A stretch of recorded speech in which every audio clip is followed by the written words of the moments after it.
tonight to be the chair of that commission.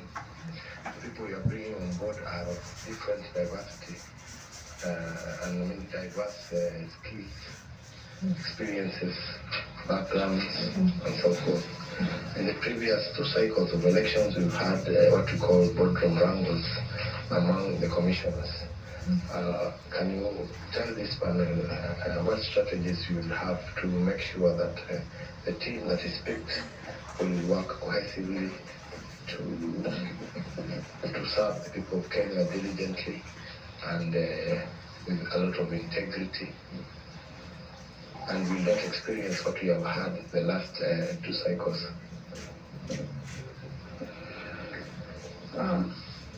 Mr. Barre, and through the chair, as I had already stated, there is need to strengthen the laws in terms of how the IEBC commissioners can act. At the boardroom level, it is an issue of having capacity building and teamwork, and ensuring there's teamwork between the parties. And that can be done through continuous engagement, open communication, and open communication between the parties. And I think we need to amend the law. The IEBC will have to be specific to give guidelines on how affairs within the commission, the 7 commissioners, including the chairman, should be guided, so that if there is a dispute, how is it reported? For example, does the chair have the absolute right to declare the presidency when the other 6 commissioners are saying that is not the proper trading? We need to have the law looked into and properly amended to actually the law provides that for you to make a decision, it should be more than half, that is 4 out of 7. But in terms of presidential results, it is said that there seems to be a contradiction in that law, because why is the decision then being made by one person against the other 6? So those affairs need to be relooked into through stakeholders engagement. I would actually look into forming a multi-agency team to look into how to ensure there is no quabbles within the commission. I would actually be looking to adopt what is there at the Supreme Court. You have an issue, let's discuss it, and if we can't agree, let's put it down. This is my opinion. This is why I don't agree with the results that were presented. This is why I don't agree that even the results presented in other situations where the elections were not free and fair. But unfortunately, there's no procedure that can be able to cover that. So, Madam, you're saying that you would have to change the laws so that people can work together? With the experience that we have had, I've said in the boardroom affairs, it is clear that if we are making a decision, it's 4 out of 7. It is the majority. That means if we are going to obtain the oversight on the procurement process, and we are saying we are not going to take that company, and 4 out of 7 have agreed, that is how we are going to go. That is what the law allows. But the issue that has not been sorted out is in terms of declaration of results. And that's why I fight IEBC commissioners disappearing on the people of Kenya at their time of need. So we come through this system. We have offered our services to the people of Kenya, but on the day that they need us most, then you disappear. So that is what needs to be guided by the law. Can you be able to just walk out? If you need to walk out, what should be the process to be able to do that? If there is agreement, and that is on the issue of results, and they really cannot agree, there should be a law that provides for how to handle that. Otherwise, it will be just the usual boardroom wrangles on a very important issue that affects the whole of Kenya. So you don't think it's about the leadership skills of the chair? I think also in terms of, that's why I said in terms of the boardroom affairs, there are already provisions. Of course, we require to have a chair who is able to deal with everyone, who is able to gel, who is able to give very good leadership skills and follow the Constitution and the Leadership and Integrity Act. That person is the one who brings the growth to the group. But like in the general elections, there's a lot of political party interference or political interference at that point.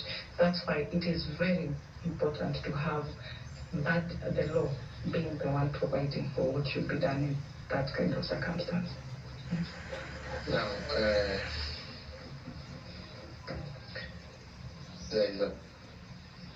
there was a case that involved Lillian Wanjiku Managena, which I believe is you. Yes. Versus Kimunge Limited. Yes. On a bounce check. Yes. That you provided. Yeah. Can you please tell this honorable panel how that case went and whether it was resolved thereafter? That involved a business that we were doing with a friend, and we were unable to agree at the point where we were not able to make a lot of money. We were not able to make money from it, so the person demanded that they needed their capital back. So, of course, we had a disagreement on how that was to be handled. I had the checks were supposed to give authority or to give this person the comfort that we will be able to do this business and be able to get money back. But at the point where now the person decides to pull out and we did not agree, then I believe in the justice system. So that matter was forwarded to the court for it to be decided by the court, and the decision was done, and I followed what the court guided. What did the court guide? The court guided that I was to refund the money that the person had put into the business. Yes. Okay, thank you, Chair. So you issued a dishonored check?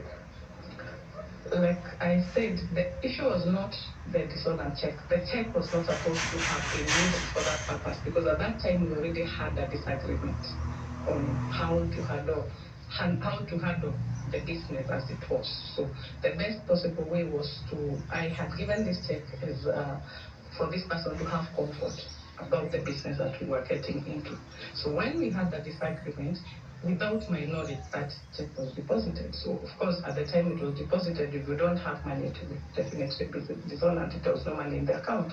But we still didn't agree on the system of refunding, because if we are getting into a business, we all know the risks that are involved. So the matter was referred to the justice system. It was ordered that I should refund that money, which I have done according to the court's judgment. And there were no other safeguards you could provide as an advocate of the High Court to your partner, other than a guarantee of a check? That was the agreement that was there, and this had nothing to do with the legal process. It was a business that we are doing off the legal business. So you agreed to guarantee by a check? Yes, because it's me who had started the business earlier, so we want someone to put in some money. We've agreed to put, but that is the guarantee I put. But at the time we chose to have that deposited, I was not aware of it. But it was still disputed as to whether I disputed the fact that it is our business. If it's not doing well, then we should wait until such time when it is doing well for us to get our funds. But I believe in the process of the court. We went to the court made a determination,